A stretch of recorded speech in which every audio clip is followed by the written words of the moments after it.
Mesdames et messieurs, bonjour et bienvenue à cette session d'information sur la chaîne de télévision de Dosro. Voici les titres du journal. Le Bénin accueille plus de 300 dirigeants d'entreprises, parmi les plus influents de l'Afrique et d'ailleurs les détails dans ce journal. Rencontre de Patrice Talon avec les membres du comité de pilotage de l'audit du fichier électoral. Reportage dans ce journal. Célébration de la naissance du prophète Mahomet à Tchéméry. Reportage dans cette édition. Promesse de reddition périodique de comptes aux professionnels médias. Le conseiller Basile Thibozo a joint l'AT à la parole. Reportage dans ce journal. À nouveau, bienvenue dans cette édition du journal Palais. Le Bénin attire, accueille investisseurs et dirigeants d'entreprises à tour de bras. Ces capitaines d'industrie veulent mobiliser à Cotonou compétences et investissements pour un avenir durable du continent africain. L'initiative de l'Institut Choiseul Africa. Le Bénin a su concilier vision, intelligence du projet de développement, industrialisation des processus productifs, ouverture aux investissements directs étrangers, gestion fine de ressources qui par définition sont limitées, et puis aussi développement social et culturel de la population, ce qui est aussi un facteur assez important. À cet égard, aujourd'hui, le Bénin peut être considéré comme un modèle de transformation, de modernisation en Afrique et au bénéfice de l'Afrique. Le pays est très honoré et reconnaissant d'accueillir un sommet international aussi essentiel et pertinent pour le développement, la croissance économique de nos jeunes États et de notre continent. Choiseul Africa est en effet, à ce jour, le seul creuset de rencontres internationales des acteurs du monde économique sur les opportunités, potentialités et atouts des différents pays et régions du continent africain. Le Bénin est prêt à accueillir les entreprises et les investisseurs qui souhaitent participer à la dynamique de transformation structurelle de son économie. Nous avons peu d'argent, compte tenu des besoins, 1,2 milliard de dollars d'actifs sous gestion, mais en faisant l'effet de levier, nous pouvons faire beaucoup de choses et nous sommes prêts à faire beaucoup de choses avec vous. Comme je l'annonçais, le président de la République, M. Patrice Talon, a rencontré au palais de la Marina les membres du comité de pilotage de l'audit du fichier électoral ce lundi 24 février 2025. Suivez le reportage. Cette rencontre pour que nous-mêmes, que l'opinion voit bien que tout ce qui nous concerne peut faire l'objet de consensus. On peut se faire confiance pour améliorer tous les processus, que ce soit politiques, économiques, sociaux, tout ce qui gouverne notre vie commune. Nous pouvons, chaque fois que c'est nécessaire, nous retrouver pour en parler, pour les améliorer, au-delà de nos chamailles politiques. Et c'est pour ça que je n'ai pas voulu que l'audit que j'ai accepté soit vu comme quelque chose qui concerne que les autres, mais que l'opposition. Il est convenable que surtout là où on a touché aux ressources du pays pour faire une opération, qu'on voit bien que c'est avec le cœur, le bon cœur, que nous avons pris cette décision. Donc, chers amis, chers membres de la commission, c'est vraiment avec plaisir et intérêt, enthousiasme que je vous reçois ce matin. À ma demande, je souhaitais vous rencontrer pour vous dire que j'adhère vraiment à l'audit. Comme vous l'avez si bien dit, Monsieur le Président de la République, il s'agit d'un travail technique. Ça là, je le répète tout le temps, je l'ai répété sur tous les trois, travail technique et scientifique qui n'a rien à voir avec des connotations politiques. Pourquoi? Pour la petite comparaison n'est pas raison, Monsieur le Président de la République, la voie qui est derrière nous là, c'est là, la marina que vous avez très bien embellie là. On a fait un appel d'offres pour prendre une entreprise qui va réaliser l'ouvrage. Toujours pour cet ouvrage-là, on a fait un appel d'offres pour prendre une entreprise qui va assurer le suivi et le contrôle de l'ouvrage. Et toujours pour cet ouvrage-là, on a pris encore une autre structure qui va assurer l'audit de l'ouvrage. C'est-à-dire qu'il y a un cahier de charge qui a prévu qu'on doit faire le goudron, telle épaisseur, tel centimètre, ceci, cela, etc., etc. Mais quand on a remis à celui qui doit réaliser l'ouvrage, on a encore pris quelqu'un qui va dire, je vais faire le suivi, le contrôle, si tu as bien fait ou tu n'as pas bien fait. C'est de ça qu'il s'agit, Monsieur le Président de la République. Les agents de l'ANIP qui ont inséré les informations légales dans la base de données, comme vous venez de le dire, ont-ils bien fait? Première question. Est-ce que de bonne foi, ils se sont trompés? Deuxième question. Est-ce que de mauvaise foi, ils se sont trompés? Parce qu'il y a des cas où c'est mauvaise foi. Donc, il est question d'aller voir ce qui a été fait, ce qui a été mis dans la base de données, sur la base des lois de la République. À Tchembéry, la 8e édition de la célébration de la naissance du prophète Mahomet. Dans la commune de Bassila, plusieurs pays de la sous-région représentés. Cette cérémonie a mis en lumière la splendeur du Saint-Coran. Suivez le reportage. La richesse, la plus de la richesse n'a qu'à tomber sous chacun. Que Dieu bénisse tout le monde. Vous voyez les deux personnes là, c'est les enfants d'un grand chéou, un grand wali, un grand homme de Dieu. Et Dieu a fait, ça m'a surpris, je les ai vus, ils sont arrivés. C'est au nom de notre califat. Il faut voir, il est là, à cause de ce Molidi là qui était en Allemagne pour venir. Que Dieu le bénisse. Que Dieu le bénisse. Tout à l'heure, il est en train de parler, il a dit quelque chose ici. Son papa, c'est un vrai mouridi. Il est garçon parmi les garçons de Dieu. Il est venu ici, il a dit, je suis venu faire mon dernier molide et aller me coucher devant Dieu. Et il nous a donné conseil. Il a dit, j'ai la chance, je suis venu trouver ce molide. C'est un vieux, il est fatigué.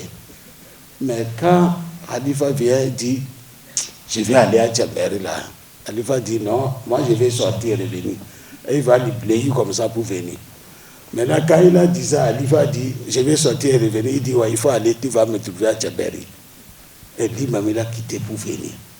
Et le vieux, il est venu, quand il est retourné, il a dit, non, je suis fatigué, je vais aller me coucher.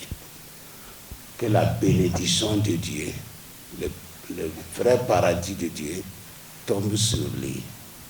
Que la paix soit avec lui. On est en train de gagner leur bénédiction. Que Dieu n'a qu'à nous faire comme ça. Que Dieu nous prête la vie. Que là où ils essaient d'arrêter. On roule d'une façon merveilleuse, comme vous le voyez. Nous avons de grands honorables invités qui sont là. Tout le village est représenté. Et que nous avons des invités qui sont en route pour le Maulidi. Aujourd'hui, c'est la prière parce qu'avant le Maulidi, nous avons commencé la prière du Coran. Nous avons pu avoir 15 Corans. Nous avons pu réciter 15 Corans et que c'est aujourd'hui qu'on va clôturer la prière. Et vous avez vu, il y a aussi des enfants qui ont appris le Coran. Ils ont eu leur cérémonie de clôture. Et que, maintenant, nous sommes en train de clôturer. Surtout la prière est très importante pour pouvoir donner vraiment un aspect spirituel à la fête. Et que les invités qui vont arriver, on va prier pour tout le monde. Et que la prière, nous demandons à Dieu que les vœux et les souhaits soient exaucés. Maulid, c'est l'anniversaire du prophète, Rasoul sallallahu alayhi wa sallam. Parce que le prophète, nous célébrons la naissance du prophète, Rasoul sallallahu alayhi wa sallam. Et que cette fête, nous le fêtons chaque année pour pouvoir glorifier ce que le prophète nous a appelé, cette voie spirituelle, tout ce que le prophète nous a amené aujourd'hui, qui nous aide dans notre vie quotidienne, dans nos tâches, qui nous facilite un peu la tâche, qui nous approche, qui nous rapproche de Dieu. C'est pourquoi nous le fêtons pour glorifier vraiment le prophète Rasoul sallallahu alayhi wa sallam. Comme je l'annonçais, le conseiller Basile Chibozo a fait ce mercredi 26 février 2025 un résumé à mi-parcours devant un parterre de professionnels des médias. Le conseiller a procédé à une reddition de comptes comme l'a souhaité la corporation. Suivez le reportage. Il s'agit de sortir notre corporation de la longue nuit noire, de la déchéance absolue qui est la sienne. Il s'agit de se battre pour que, à l'orée de 2029, la HAC 7e mandature puisse apporter un plus à la corporation.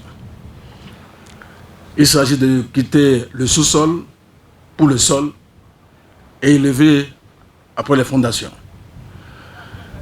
Chers amis, on vient de loin et on ira loin. Et comme l'a dit les uns les autres, je l'ai promis et humblement je voudrais le faire, à savoir la reddition de comptes. La reddition de comptes est fondée sur un principe simple. Après chaque session, plusieurs décisions ont été prises. Et il est juste et bon de rendre compte au mandant que vous êtes, toute catégorie confondue, toute option confondue, toute classe confondue, toute obédience confondue.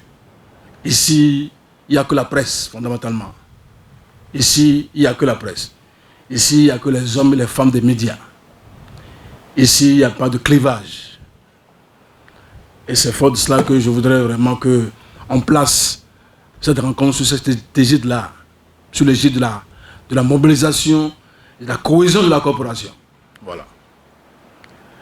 Alors, la 7e mandature a connu sa première session en septembre dernier, c'était terminé en février. Nous avons examiné 27 rapports généraux, de façon générale, et pris 10 décisions fondamentales.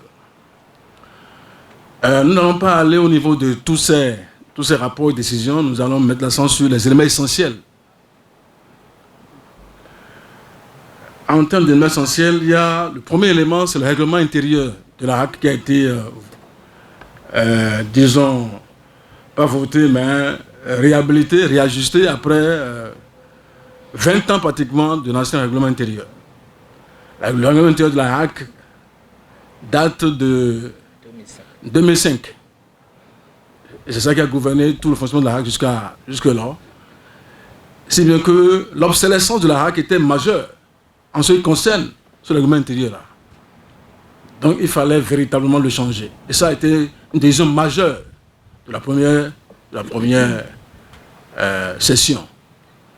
Les grandes décisions issues du Conseil des ministres de ce mercredi 26 février 2025. 11 nominations ont été prononcées sous la présidence du chef de l'État, Patrice Talon. Le compte rendu avec le porte-parole du gouvernement, Wilfried Léandre Rumbedji. Le Conseil des ministres s'est réuni ce mercredi 26 février 2025. Sous la présidence de M. Patrice Talon, président de la République. Les décisions que voici ont sanctionné la séance. Au chapitre des mesures normatives, en point 1, mesures incitatives au profit des praticiens spécialistes, médecins spécialistes et médecins généralistes. Au terme du recrutement de 1600 agents contractuels de droit public de l'État organisé en 2021 pour le compte du ministère de la Santé, 1331 agents ont pris service et sont restés à leur poste de travail, soit 83% de l'effectif attendu. Si ces efforts permettent de mettre des agents qualifiés à la disposition des formations sanitaires, aux fins de délivrer des prestations appropriées aux populations, il y a cependant que des communes ont besoin d'être mieux couvertes en personnel de santé. C'est pourquoi il s'organise actuellement le recrutement d'agents contractuels de droit public des collectivités territoriales décentralisées appartenant quasi exclusivement au corps des personnels médical et paramédical. En vue de favoriser le maintien au poste des intéressés, il est prévu les mesures incitatives telles qu'une prime d'engagement au service public et à la carrière hospitalière et une indemnité de zone d'exercice aux praticiens spécialistes, aux médecins spécialistes et aux médecins généralistes. En point 2. Dispositions dérogatoires à la limite d'âge d'accès à la fonction publique pour le recrutement aux emplois publics vacants dans le secteur de la santé. Dans le cadre du concours de recrutement de 796 agents au profit du ministère de la Santé, des candidats au profil spécifique comme des médecins spécialistes, figurent parmi les postulants, mais ont atteint la limite d'âge de 40 ans fixée par la loi portant statut général de la fonction publique pour les catégories B et A. Mais cette même loi prévoit, en son article 261, que l'administration peut recourir au recrutement des agents contractuels de droit public de l'État à durée indéterminée lorsque les postulants aux emplois publics déclarés vacants, bien qu'ayant les qualifications requises pour être fonctionnaires de l'État, sont frappés par la limite d'âge du recrutement. Les présentes dispositions dérogatoires permettront donc aux candidats concernés de pouvoir concourir et mettre leur savoir-faire au service du secteur de la santé publique. En lien avec cette mesure dérogatoire et dans le but de permettre la mobilité du personnel de santé en cas de nécessité, le Conseil a également adopté le décret portant modalité de redéploiement par suspension de contrat des agents contractuels de droit public détenteurs de contrats à durée déterminée pour servir dans une structure publique ou parapublique dans le secteur de la santé.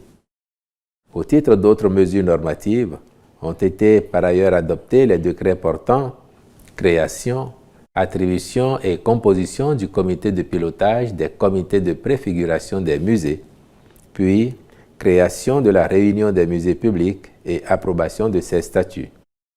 Cette structure sera chargée de la mise en réseau et de la coordination des musées publics et sites patrimoniaux qui seront sous sa tutelle, avec la possibilité d'extension à d'autres structures de nature similaire.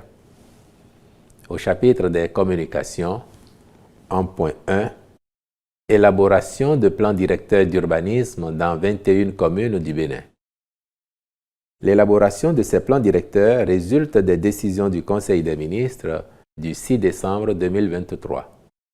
En effet, le ministère du Cadre de vie et des Transports, en charge du développement durable, avait été instruit d'apporter une expertise technique au ministère de la décentralisation et de la gouvernance locale dans le cadre de la dotation de tous les chefs-lieux de département d'un plan directeur d'urbanisme et d'un schéma directeur d'aménagement urbain. Il en est de même de tous les centres agglomérés des communes dont l'importance est avérée, l'objectif étant de réglementer le contrôle de l'urbanisme et l'opérationnalisation des lotissements remembrements urbains. D'ores et déjà, les communes de Porto Novo, Parakou et Ouida ont bénéficié de ces documents d'urbanisme. Pour celles de Cotonou, Boïkon, Semenpodji, Komé, Abomey, Grand Popo et Niki, leur élaboration est très avancée, voire en cours d'achèvement. S'agissant des communes de Djougou, Kandi, Dassazoumé, Pobé, Aplaoué, Alada et Lokossa, la réalisation de ces supports est prévue pour l'année 2025. C'est donc dans la perspective de couvrir progressivement le reste des communes que 21 autres ont été identifiées en vue de bénéficier de cet appui technique. La démarche consiste à impacter prioritairement toutes les communes à statut particulier, puis celles intermédiaires afin d'aboutir aux communes ordinaires dont l'importance sur l'armature urbaine nationale est marquée. Sont retenues pour la présente phase et dans cette logique les communes d'Abomey-Calavi, Zé, Bomassé, Koulékamé, Diakotomé, Bopa, Perere, Ndali, Adjara, Tanguieta, Bembereke, Savalou, Basila Ifanyi, Toribosito, Glazoué, Zakota, Avrankou, Banté, Natitengu et Ketou. Les ministres concernés par ces opérations sont instruits à l'effet de prendre les dispositions nécessaires pour leur conduite à terme. En point 2, mission de maîtrise d'œuvre complète du projet de construction du Centre de sauvegarde de l'enfance et de l'adolescence de Cotonou. La réalisation de ce centre participe de la mise en œuvre de la politique dite « Zéro enfant en détention » dont le gouvernement fait une priorité nationale. Cette politique vise à assurer principalement le respect des droits fondamentaux des mineurs en conflit avec la loi, tout en leur garantissant un traitement conforme aux standards internationaux. Elle constitue également une solution alternative à l'incarcération des mineurs. Aussi, le Conseil a-t-il autorisé la contractualisation avec un cabinet expérimenté pour la mission de maîtrise d'œuvre complète relative à la conduite diligente du projet de construction du dit centre. S'agissant des rencontres et manifestations internationales, il a été autorisé, sous cette rubrique, la participation du Bénin à la 353e session du Conseil d'administration du Bureau international du travail BIT à Genève, en Suisse, du 10 au 20 mars 2025. Enfin, au chapitre des mesures individuelles, les nominations suivantes ont été prononcées. Au ministère de l'Économie et des Finances, en charge de la coopération, Conseil technique à l'économie, M. Sani Yaya. Conseil technique aux financements internationaux, M. Ghislain Hologan. Au ministère des Affaires étrangères, ambassadeur extraordinaire et plénipotentiaire du Bénin près les pays ci-après. République populaire de Chine, M. Franck E.W. Adjagba. État du Qatar, M.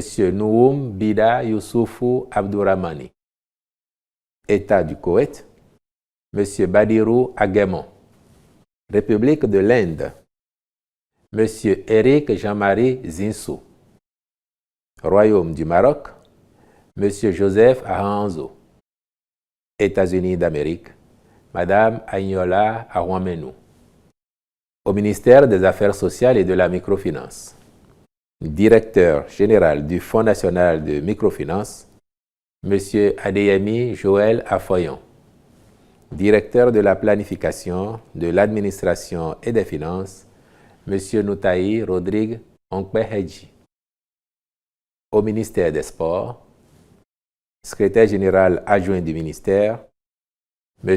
Dosso Nestor Mignawande, je vous remercie. Comme je l'annonçais au début du journal, je suis avec Bokono Samikbo Dachigbe Aïdo Kodé, il est prêtre de phare. Avec lui, nous allons décortiquer un peu le phare. Bokono, bonjour. Oui, bonjour. Comment vous allez? Alors, très bien. Puisque vous êtes un prêtre de phare, expliquez-nous qu'est-ce que c'est que le phare.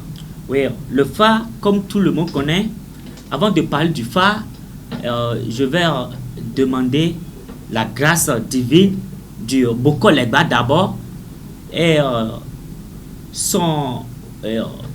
sa mère Minona, avant de parler du phare. Puisque le phare est la connaissance divine et un système à l'origine des dieux. Et tout le monde connaît. Et on peut même dire qu'au commencement était le phare. Et le phare, c'est un guide spirituel qui éclaire la vie d'un individu depuis sa naissance et jusqu'à sa mort et 16 ans après sa mort. Et quiconque se donne au phare à la vie. Et le phare fait beaucoup de choses. Le phare fait beaucoup de choses, même à part son aspect visionnaire, à part ses caractères visionnaires, le phare est un guide conseiller, assurant même. Puisque à travers le phare, nous pouvons guérir certaines maladies, à travers les formules de phare. Même si la personne est à l'extérieur, je peux rester ici et le guérir. Alors, vous avez dit tantôt qu'à travers le phare, on peut avoir une vie éternelle. Alors dites-nous quelques bienfaits du phare. Le phare fait beaucoup de choses. Puisque c'est grâce au phare, on peut savoir telle personne a tel totem, telle personne peut manger telle chose, telle personne doit marcher sur tel signe, telle ligne. Et si tu as le phare, ça veut dire que tu as déjà la vie. Et grâce à mon phare maintenant, je peux savoir que je suis tel homme, je suis telle personne. Et je peux faire ci, je peux faire ça, je ne peux pas faire ci. Voilà. Alors, merci beaucoup, Dan. Merci beaucoup. Chers téléspectateurs, tout commence bien, tout finit bien. Merci de nous avoir suivis. À bientôt.